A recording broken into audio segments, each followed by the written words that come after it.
There is a photograph from January 25th, 2024.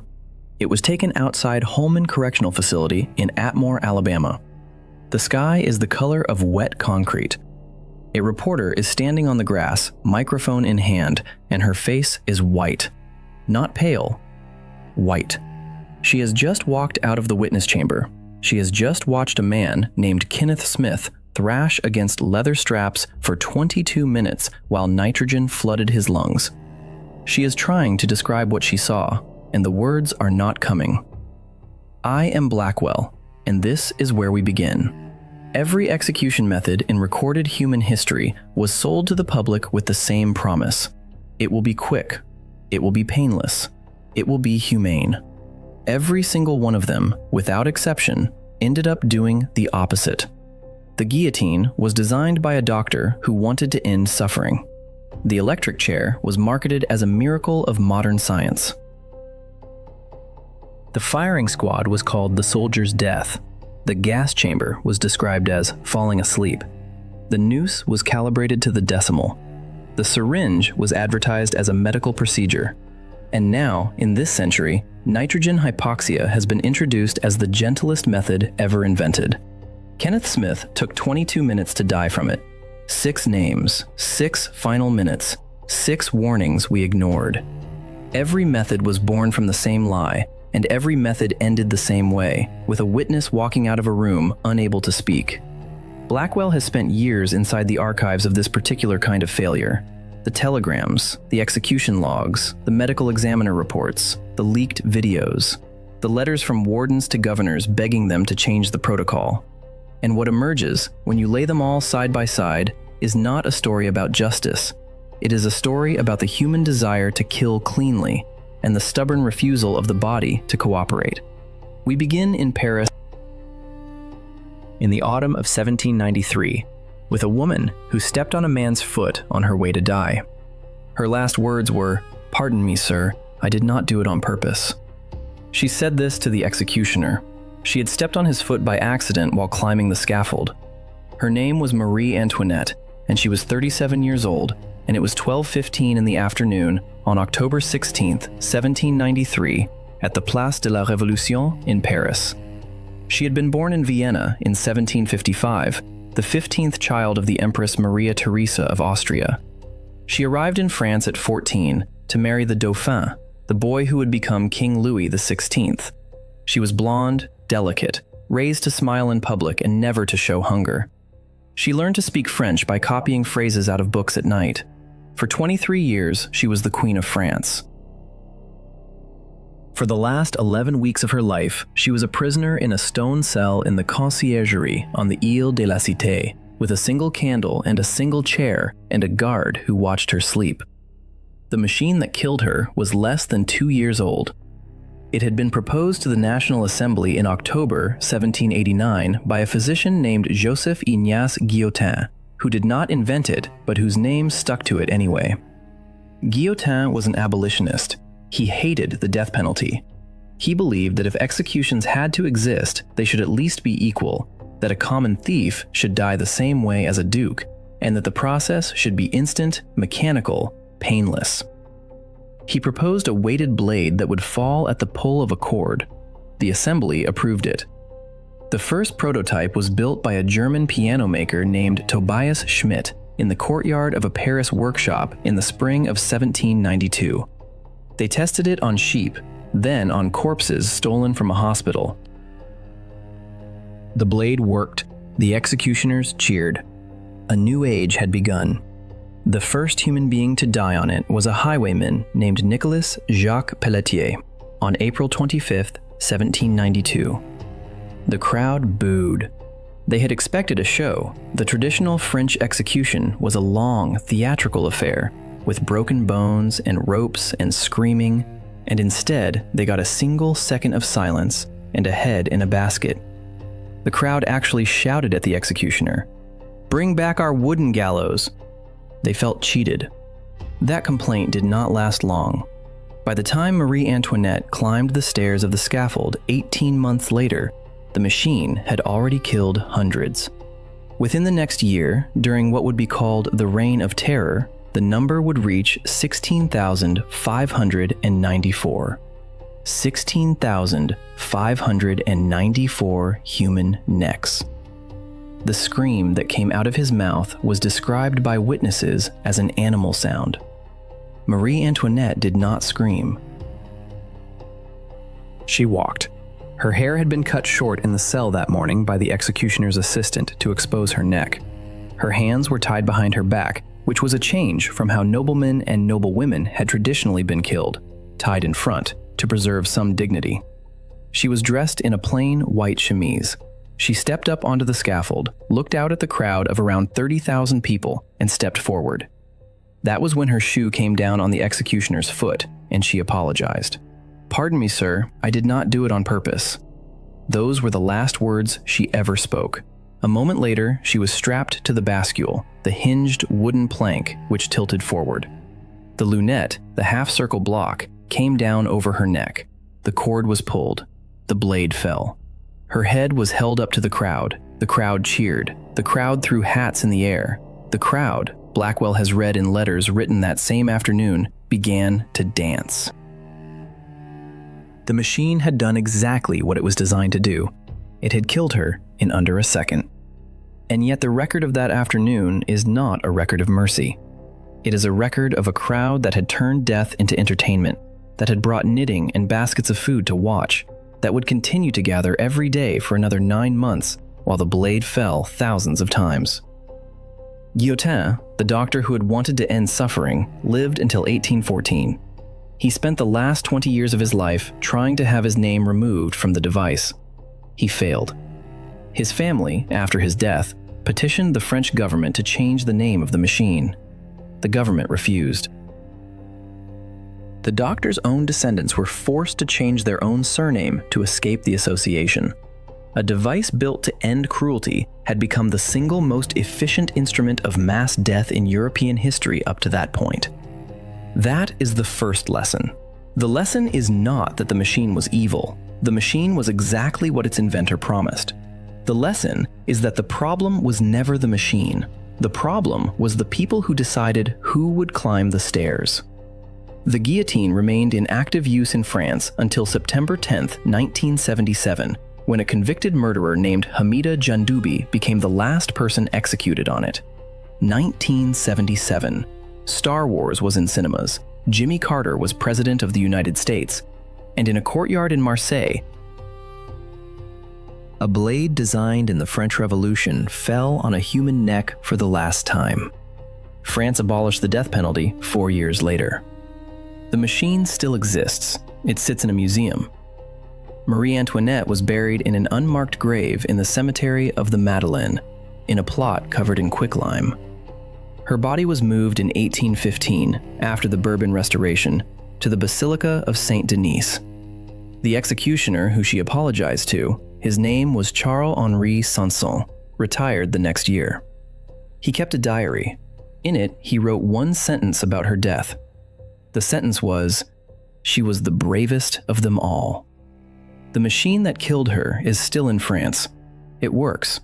He said they would have done better with an axe.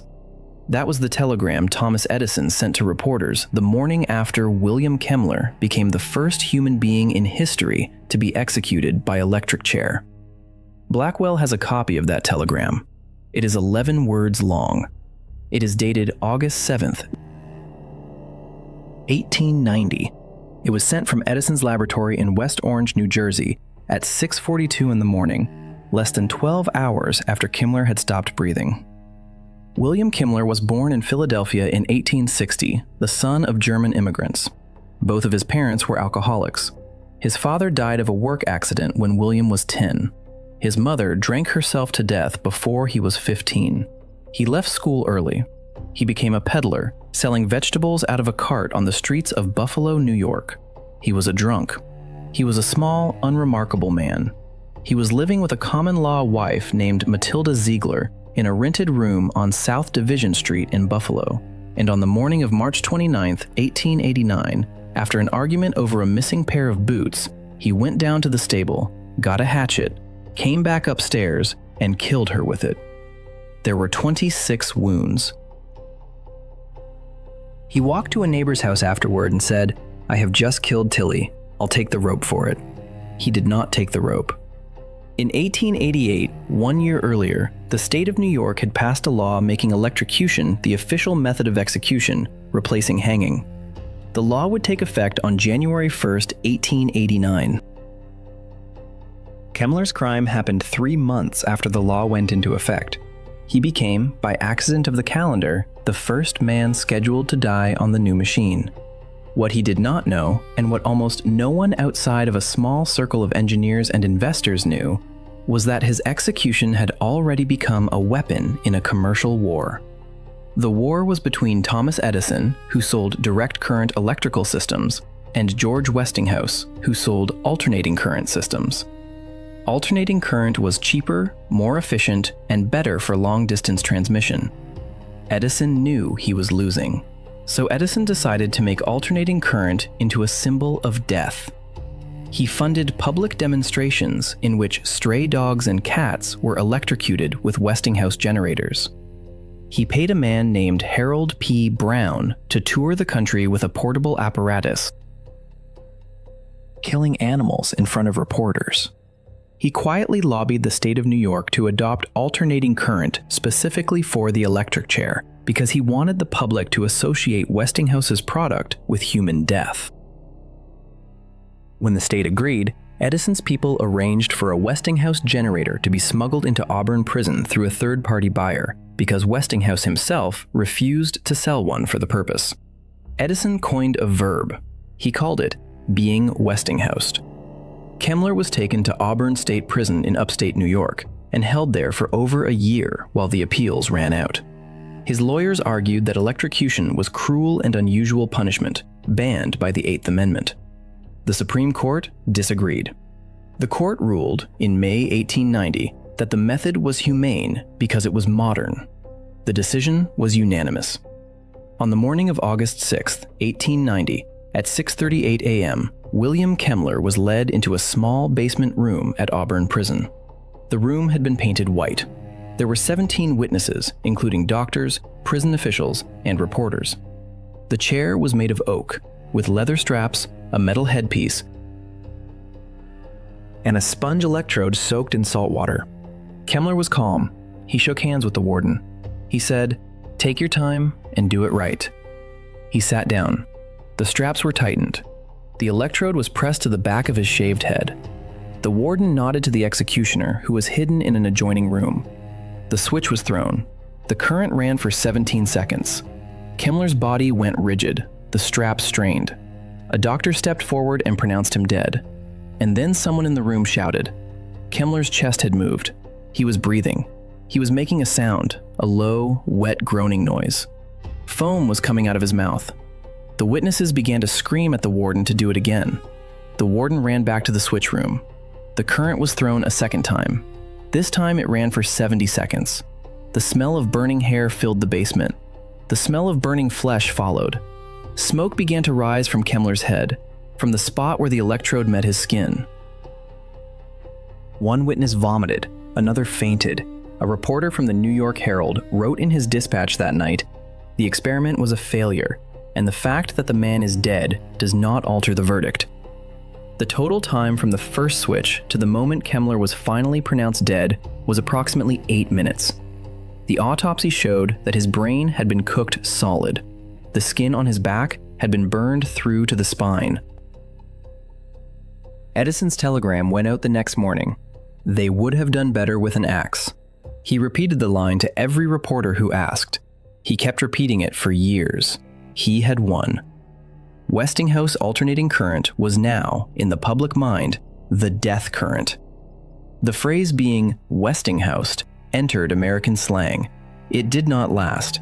Within a decade, alternating current had become the standard for the entire United States electrical grid because it was simply the better technology. Edison lost the war, but the chair stayed. 26 American states adopted electrocution as a method of execution between 1890 and 1949. Approximately 4,400 people have been executed in electric chairs in the United States. Many of those executions went the same way Kemmler's did. smoke, burning, multiple jolts. In 1999, in Florida, a man named Alan Lee Davis bled from his face during his electrocution. The photographs, released by the state Supreme Court, showed blood soaking through the leather mask down onto his white shirt. Florida switched to lethal injection a year later. The chair that killed Kemmler is still at Auburn Prison. It is in a storage room. It has not been used since 1916. The state of New York abolished the electric chair in 2004. The man who threw the switch on Kemmler that morning, an executioner named Edwin Davis, would go on to electrocute 240 more people during his career. He retired in 1914. In his retirement, he gave one interview to a local newspaper. He was asked if he ever thought about Kemmler. He said, "Every day, sir. Every single day." The method that was sold as instant scientific mercy had become, in its first use, the longest, most public, most disgusting execution in the history of New York State. Edison knew, the reporters knew, the doctors knew. The state did it again 4 months later, and again, 4,400 times. The lesson of Kemmler is not that the chair was a bad idea. The lesson of Kemmler is that nobody stopped. His last words were, "Let's do it." He said it to the warden. He said it without emphasis, the way a man might say it about going out to lunch. His name was Gary Mark Gilmore, and it was 8:07 in the morning, January 17th, 1977, in a converted cannery building behind the Utah State Prison in Draper, Utah. He was 36 years old. He was the first person executed in the United States in nearly 10 years. He had been born on December 4th, 1940, in McCamey, Texas, the second of 4 sons. His father, Frank, was a con man and a binge alcoholic who beat all 4 boys with belts, fists, and chairs. The family moved constantly, Texas, Oregon, California, back to Oregon, because Frank kept getting arrested for fraud. By the age of 14, Gary was in reform school in Oregon for car theft. By 22, he was in the Oregon State Penitentiary for armed robbery. He spent most of the next 15 years in and out of prison. He drew in his cell. He read poetry. He had an IQ that prison psychiatrists measured at 130. He was, by every account from the men who met him, intelligent, articulate, and completely without the ability to stop himself from doing whatever he wanted in any given moment. He was paroled in April 1976 and sent to live with a cousin in Provo, Utah. He found a job at his uncle's shoe repair shop. He met a 19-year-old woman named Nicole Baker, a divorced mother of 2. He moved in with her. For 3 months, he tried. And then, on the night of July 19th, 1976, he walked into a Sinclair gas station in Orem, Utah, and ordered the attendant, a 26-year-old man named Max Jensen, a Mormon, a husband, the father of an infant daughter, to lie face down on the bathroom floor. He took the cash. Then, he shot Jensen twice in the head. The next night, July 20th, he walked into the office of the City Center Motel in Provo, ordered the manager, a 25-year-old man named Benny Bushnell, also a Mormon, also the father of a young child, with his pregnant wife in the next room, to lie face down on the floor. He took the cash. He shot Bushnell once in the head. He was arrested the next day. His trial took 2 days. The jury took less than 2 hours. He was sentenced to death on October 7th, 1976. And then, in a move that nobody expected, he refused to appeal. He stood up in court and told the judge that he accepted the verdict and wanted to be executed as soon as possible. His mother filed an appeal anyway. Gilmore filed against his own mother. The American Civil Liberties Union filed an appeal. Gilmore filed against the ACLU. He gave a series of interviews from death row, including one to the writer Norman Mailer that would later become a Pulitzer Prize-winning book. He said in those interviews that the state had taken 18 years of his life already, and they should be men enough to admit they were taking the rest of it. Utah, at that time, gave the condemned a choice between hanging and firing squad. Gilmore chose the firing squad. He said it was the most honest method. He said, "The others are pretending. The shooters are not." The execution was scheduled for sunrise on January 17, 1977. The cannery building had been chosen because the state did not have a permanent execution chamber. A black canvas tarp was hung at one end. A wooden chair was placed in front of it. Sandbags were stacked behind the chair to absorb the bullets. 26 feet away, 5 riflemen, all of them volunteers, all of them anonymous, all of them paid $150, stood behind a partition with 5 small holes cut into it for the rifle barrels. 4 of the rifles contained live rounds. 1 contained a blank, so that no individual rifleman would ever know for certain whether he had fired a fatal shot. Gilmore was led in at 7:49 a.m. He was wearing a white t-shirt, dark trousers, and red, white, and blue sneakers. He had spent the previous evening with his uncle, his lawyer, and a priest. He had eaten a last meal of steak, potatoes, milk, and coffee, with 3 shots of whiskey smuggled in by his uncle. He was strapped into the chair. A small white cloth target with a black circle on it was pinned over his heart. A black hood was placed over his head. The warden read the death warrant. The warden asked if he had any final words. Gilmore said, "Let's do it." The countdown began at 8:06. At 8:07, the rifles fired. 4 bullets entered his chest within an inch of each other. His head fell forward. The doctor pronounced him dead 2 minutes later. The execution was over. The phrase, "let's do it," became, over the next decade, one of the most quoted sentences in American culture.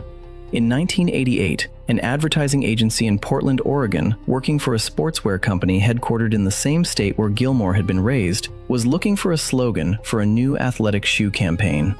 The agency's creative director, a man named Dan Whedon, has said in multiple interviews that he was thinking about Gary Gilmore's last words when he wrote it. He changed one word. He changed "let's" to "just." The slogan became, "Just do it." Nike has earned an estimated $400 billion in revenue under that slogan. The phrase originated in the mouth of a man strapped to a chair behind a tarp in a cannery, asking 5 anonymous strangers to shoot him through the heart. His organs were donated at his request. His corneas went to 2 recipients. His pituitary gland went to research. His body was cremated. His ashes were scattered over Spanish Fork, Utah by his uncle Vern from a small private plane. Norman Mailer's book about him won the Pulitzer Prize for Fiction in 1980. The firing squad remains a legal method of execution in 5 American states as of this recording. South Carolina used it in 2025 for the first time in 15 years. The condemned man, a 58-year-old named Brad Sigmund, chose the firing squad over lethal injection because he had watched too many lethal injections go wrong. He did not want to take the chance. "The most honest method," Gilmore had said. "The others are pretending." The last man America gassed took 18 minutes to stop breathing. His name was Walter Burns LaGrand, and he was 37 years old, and it was 3:15 in the afternoon on March 3, 1999, in the death chamber at the Arizona State Prison Complex in Florence, Arizona. He had been born in Augsburg in West Germany on January 10, 1962. His mother was a young German woman who could not raise him. He was given up for adoption. An American serviceman stationed in Germany, Maisie LaGrand, adopted Walter and his older brother Carl together. The family moved to the United States, first to Tacoma, Washington, then to Marana, Arizona, a small town outside Tucson. The marriage collapsed. The mother left. The boys were raised by an absent stepfather who eventually disappeared as well. By the time Walter was 16, he was effectively homeless, drifting between the houses of acquaintances, picking up odd jobs, drinking. His brother Carl was the only consistent presence in his life. On the morning of January 7, 1982, Carl and Walter, broke and desperate, drove to a small bank in Marana, the Valley National Bank branch on Sandario Road. They walked in with a toy gun. The plan was to take cash and leave. The bank manager, a 40-year-old man named Kenneth Hartsock, refused to open the vault. He told them the time-locked vault could not be opened until the next morning. The brothers panicked. They tied Hartsock and a bank were convicted of first-degree murder. Both were sentenced to death. They had never been informed by their adoptive father, by the police, or by their court-appointed lawyers that they were German citizens by birth. Under the Vienna Convention on Consular Relations, signed by the United States in 1963, any foreign national arrested in the United States must be informed of their right to contact their country's consulate for legal assistance. Neither LaGrand brother was ever told. Their German citizenship was discovered by accident years later by a German journalist researching death row inmates in Arizona. Germany filed protest after protest. The German government offered to take both brothers home and imprison them for life in Germany. Arizona refused. Karl LaGrand was executed by lethal injection on February 24, 1999. His last words were an apology to the Hartsock family. Walter's execution was scheduled for 1 week later. Germany filed an emergency case at the International Court of Justice in The Hague. The ICJ issued a binding order on March 2, 1999, ordering the United States to halt the execution. The United States ignored the order. The state of Arizona, exercising a strange final cruelty, gave Walter LaGrand a choice the day before he was to die. He could choose lethal injection, or he could choose the gas chamber. Arizona had not used the gas chamber in 7 years. Walter chose the gas chamber. His lawyers later said he chose it because he wanted his death to be witnessed in its full horror. He wanted Germany to see what America was willing to do. The chamber at Florence had been built in 1949. It was a hexagonal steel room about 8 feet across, painted green, with a single chair bolted to the floor and a pan of sulfuric acid beneath it. At 3:12 p.m., Walter was strapped into the chair. A stethoscope was taped to his chest. The door was sealed. At 3:15, the warden gave the signal. 16 sodium cyanide pellets were dropped into the acid. Hydrogen cyanide gas began to fill the chamber. Walter LaGrand did not lose consciousness. He held his breath. He thrashed. His face turned purple. He opened his mouth and gasped at the gas, which is what the gas was designed to make him do. He convulsed. He convulsed again. The witnesses on the other side of the glass, including journalists, a representative of the German consulate, and members of the Hartsock family, watched as he choked for 18 minutes. His body finally went still at 3:33 p.m. He was pronounced dead at 3:37. The German consul in attendance walked out without speaking. The German Foreign Ministry issued a statement that night, calling the execution barbaric and a violation of international law.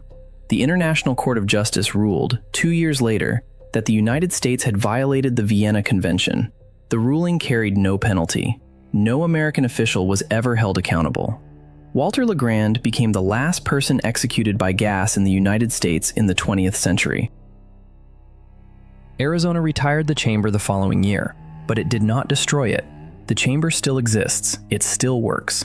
In 2021, in the middle of a nationwide shortage of lethal injection drugs, the state of Arizona quietly refurbished the gas chamber and purchased a new supply of sodium cyanide and sulfuric acid in case it became necessary to use it again. The state has not used it, yet. The gas that killed Walter LaGrand, hydrogen cyanide, also known by the German trade name Zyklon B, is the same gas that was used in the chambers at Auschwitz, Birkenau, and Majdanek between 1941 and 1945. Germany has spent 50 years apologizing for it. In 1999, the United States used it to kill a German citizen. There is a kind of historical symmetry to this that is difficult to write down without flinching. Blackwell has tried. The Hartsock family, who watched, gave one statement to reporters as they left the prison. They said, "This did not bring our father back. We are going home now." The video leaked within an hour. The guards were chanting a name. The name they were chanting was Muqtada, a reference to the Shia cleric Muqtada al-Sadr, and the man with the noose around his neck was Saddam Hussein Abd al-Majid al-Takriti, former president of the Republic of Iraq, and it was 6:05 in the morning on December 30th, 2006, at a building called Camp Justice in the Kadhimiya district of Baghdad. He had been born on April 28, 1937, in the village of Al-Aujah, just outside Tikrit in northern Iraq. His father had abandoned the family before he was born. His mother gave him to an uncle to raise. He grew up poor, in mud brick houses, learning early that violence was a tool. He joined the Ba'ath Party as a teenager. He participated in a failed assassination attempt on the Iraqi Prime Minister Abdul Karim Qasim in 1959 and fled to Egypt with a bullet in his leg. He returned to Iraq in 1963 after a Ba'athist coup. By 1968, he was the second most powerful man in the country. By 1979, after forcing the resignation of his predecessor at gunpoint and executing 22 of his own colleagues in a televised purge, he was president of Iraq. He would rule for the next 24 years. The list of what he did during those 24 years is too long for this episode. The 8-year war with Iran, which killed over 1 million people. The Anfal campaign against the Kurds, including the chemical attack on the village of Halabja on March 16, 1988, which killed 5,000 civilians in a single morning with mustard gas and sarin. The invasion of Kuwait in August 1990.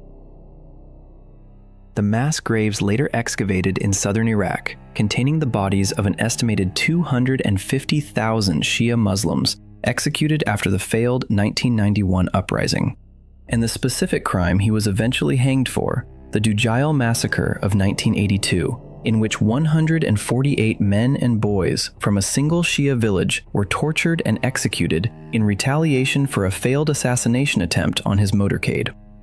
The American invasion of Iraq began on March 20, 2003. Baghdad fell in 3 weeks. Saddam disappeared. He was found 9 months later, on December 13, 2003, hiding in a small underground hole, a hand-dug pit roughly 8 feet deep, covered with a foam slab and dirt on a farm near his hometown of Tikrit.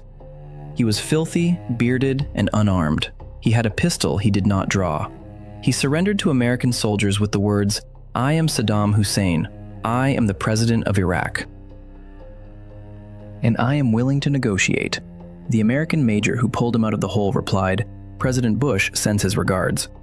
His trial began in October 2005 in front of an Iraqi tribunal sitting in the heavily fortified Green Zone in Baghdad. He was charged specifically with the Dujail massacre, one of dozens of crimes he could have been charged with, but the one with the cleanest documentary evidence. The trial was televised. He shouted at the judges.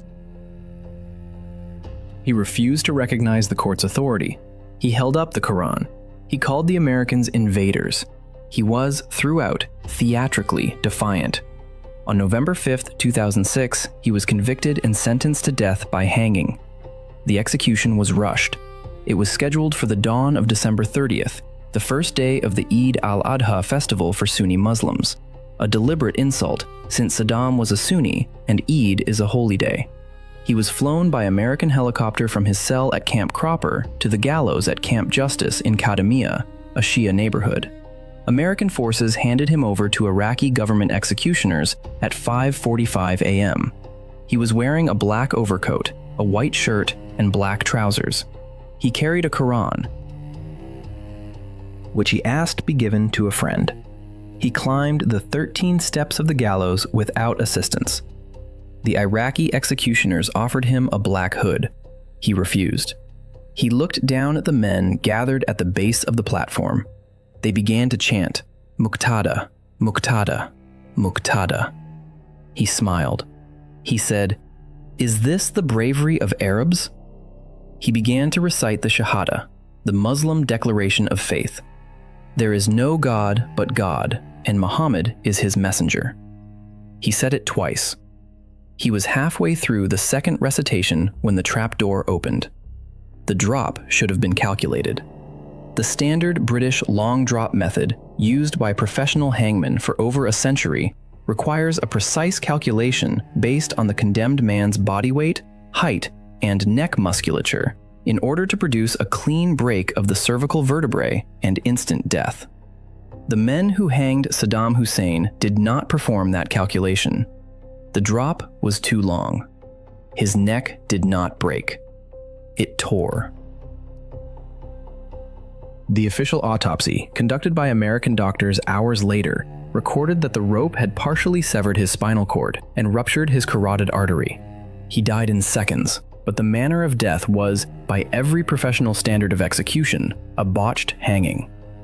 That detail did not matter to the Iraqi guards, because 2 of them had recorded the entire execution on their personal mobile phones. The video was on the internet within an hour. By noon Baghdad time, it had been viewed by tens of millions of people worldwide. It is, as of this recording, still freely available on the open internet. Blackwell has watched it. The video shows the chanting. It shows Saddam's last words being interrupted by the trap door. It shows his body swinging at the end of the rope. It shows the celebration on the platform afterward. The Iraqi government had intended his execution to be a moment of national unity, a closing of the chapter of dictatorship. The leaked video destroyed that intention completely. To Sunni Iraqis, it looked like a sectarian lynching by a Shia mob. To Shia Iraqis, it looked like justice. To everyone else, it looked like a dictator dying with more dignity than the men who killed him. The video is widely credited as one of the catalysts of the Iraqi civil war that killed an estimated 150,000 civilians over the next 3 years. Saddam was buried in his hometown of Al-Auja in a grand marble tomb the next day. His tomb was destroyed by an American airstrike during the war against the Islamic State in 2014. The site is now a pile of rubble, unmarked, in a field outside Tikrit. The 2 guards who filmed the execution were arrested. One was released without charge. The other served a brief prison sentence for embarrassing the Iraqi state. The mobile phone has changed every execution that has happened since. Every prison in the United States now bans personal recording devices in the witness chamber. Every execution is now conducted on the assumption that something might leak. And nothing in the 20 years since has matched what those 2 phones captured in Baghdad on December 30th, 2006. The most controlled execution in modern history, a former head of state in a fortified compound surrounded by soldiers, became a viral execution. The state lost control of the image of the death the moment the rope went taut. That, in the end, may be the only durable lesson of executions. They are never private. The witnesses always remember. And in this century, the witnesses are armed with cameras. He was supposed to fall asleep. He convulsed for 22 minutes. His name was Kenneth Eugene Smith, and he was 58 years old. And it was 7:53 p.m. on January 25th, 2024, at Holman Correctional Facility in Atmore, Alabama. He became, in those 22 minutes, the first human being in the recorded history of the planet to be executed by nitrogen hypoxia. He had been born in Alabama in 1965. He grew up working class in the kind of small southern town that had 1 factory, 1 church, and 1 diner. He had 2 children. He worked construction. He had no significant criminal record before 1988. And then, in the spring of that year, he was approached by a man named Billy Williams, a part-time drug dealer, who offered him $1,000 to help kill a woman named Elizabeth Sennett. The man who wanted her dead was her husband, Charles Sennett, a pastor at the Westside Church of Christ in Sheffield, Alabama. He was having an affair. He was in debt. He had taken out a life insurance policy on his wife. He wanted the money. On the morning of March 18, 1988, Kenneth Smith and another man named John Forrest Parker drove to the Sennett house in Colbert County, Alabama. Elizabeth Sennett, 45 years old, a mother of 2, answered the door. They beat her. They stabbed her 8 times in the chest and the side of the neck with a survival knife. They left her dying on the living room floor. They staged the scene to look like a burglary. They drove away with no money from the house. Their payment had been promised separately by her husband after the deed. A week later, when the investigation began to close in on him, Charles Sennett shot himself in the chest and died. Kenneth Smith and John Parker were arrested within days. Smith was tried. Smith was convicted of capital murder. The jury recommended a sentence of life without parole by a vote of 11 to 1. The judge overrode the jury, a practice then legal in Alabama, though now banned, and imposed a death sentence instead. John Parker, tried separately, was also sentenced to death. Parker was executed by lethal injection in June 2010. His execution was uneventful.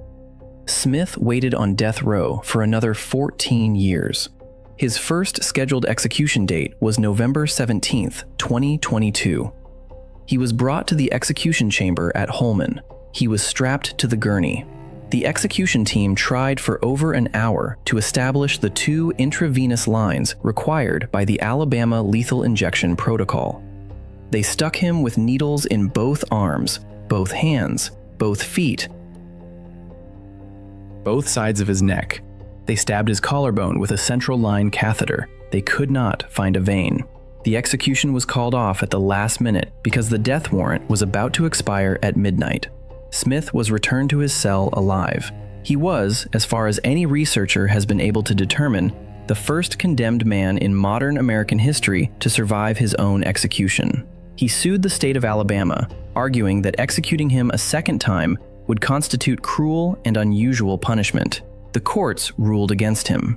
Alabama set a new date and a new method. Alabama had, 3 years earlier, quietly amended its state execution statute to authorize a new method that had never been used on a human being anywhere on Earth. The method was called nitrogen hypoxia. It was pitched in the legislative hearings as the most humane execution method ever devised. The theory was simple. Nitrogen already makes up 78% of the air humans breathe. Pure nitrogen. Breathed alone. Causes no pain, no burning, no suffocation reflex, because the suffocation reflex is triggered not by the absence of oxygen, but by the buildup of carbon dioxide. In pure nitrogen, the body simply runs out of oxygen and the consciousness fades, the way high-altitude pilots sometimes black out in depressurized cockpits. No warning, no struggle, a clean death. That was the theory. The state of Alabama had never tested it. No state in the United States had ever tested it. No country in the world had ever used it on a condemned human being. The protocol had been written by the Alabama Department of Corrections itself. The equipment consisted of a full-face industrial respirator mask, of the kind used in hazardous material cleanup, connected by a hose to a tank of medical-grade nitrogen. There was no backup system. There was no medical oversight plan. There was no peer-reviewed research on human subjects, because it is illegal to conduct peer-reviewed research on human subjects that involves killing them. Kenneth Smith was strapped to the gurney in the Holman execution chamber at 7:53 p.m. on January 25, 2024. The mask was placed over his face and tightened. He was permitted a final statement. He said, "Tonight, Alabama causes humanity to take a step backwards. I am leaving with love, peace, and light." He made the sign of "I love you" in sign language to his wife, who was in the witness room behind the glass. At 7:57 p.m., the warden gave the signal. Nitrogen began flowing into the mask. For the next 22 minutes, what the witnesses saw was not what the state had promised. Smith did not fall asleep. He thrashed. He shook the entire gurney.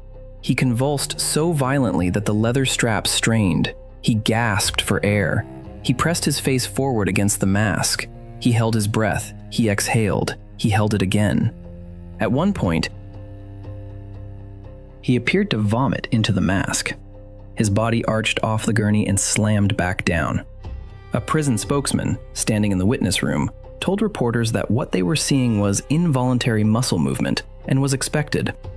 The reporters did not believe him. One of them, a veteran of 4 previous executions, wrote in her account the next day that she had never seen anything like it. Smith was pronounced dead at 8:25 p.m. The total time from the start of nitrogen flow to the declaration of death was 28 minutes. The time he was visibly conscious and convulsing was approximately 22 minutes. A method that had been marketed as instant, painless, and clean had turned out to be none of those things. The state of Alabama's response the following morning was not to pause. It was not to investigate. It was not to reconsider. The Attorney General of Alabama, Steve Marshall, held a press conference in which he said, quote, "Alabama has done what it set out to do. The method worked," and he invited other states to contact his office for assistance in adopting nitrogen hypoxia for their own execution protocols. Within 2 weeks, the state had scheduled its next nitrogen execution. A man named Alan Eugene Miller was killed by the same method on September 26, 2024. Witnesses reported the same convulsions, the same gasping, the same visible struggle, lasting nearly as long. Oklahoma has authorized nitrogen hypoxia. Mississippi has authorized nitrogen hypoxia. Louisiana carried out its first nitrogen execution in March 2025 on a man named Jesse Hoffman. Several other states have it under consideration. The method that produced the most disturbing witnessed execution of the 21st century has become, in less than 2 years, a growth industry. Kenneth Smith's body was released to his family.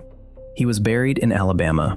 His widow, Deanna, told reporters that the last thing she saw him do, through the glass, was look at her and try to smile behind the mask. She said, "They promised me it would be like falling asleep. It was not." There is a document, filed in federal court in October 2023, in which lawyers for Kenneth Smith warned the judges that the nitrogen protocol had not been tested, that the mask was not airtight, that the theory of a painless nitrogen death assumed conditions that could not be guaranteed inside the execution chamber. The document is 43 pages long. It predicted, in specific detail, almost exactly what happened to Smith on January 25th. The judges read the document. They ruled against him. The execution proceeded. Blackwell has a copy of the document. It is, in every meaningful sense, a warning ignored. Every execution method in human history was invented to be humane. The guillotine, the electric chair, the firing squad, the gas chamber, the noose, the syringe, the mask. Every single one of them was sold to the public with the same promise, that this time, finally, we had found the clean way, the painless way, the scientific way, the modern way. And every single one of them, the first time it was used on a living human being, produced exactly the kind of horror it had been designed to prevent. The machines worked. It was the promise that failed. The next method is already being designed. Blackwell has seen the patent. It involves hypobaric depressurization inside a sealed chamber, the same effect as a high-altitude plane losing cabin pressure. The theory is that consciousness will be lost within seconds. The theory has never been tested on a human being. The first state to authorize it is expected to do so within the next decade. The next Kenneth Smith is already in a cell, somewhere, waiting. Every method has had its telegram. Every method has had its witness walking out of a room unable to speak. Every method has had its warning ignored. And every method, in the end, has been used again and again and again. I am Blackwell. The archives are never closed. Next week, the people who cheated death, the ones who walked out of the chair, the ones who survived the rope, the ones who got up off the gurney and went home. There are more of them than you think. There is one of them still alive. Until then, keep your eyes open. The warnings are always there. Somebody just has to read them.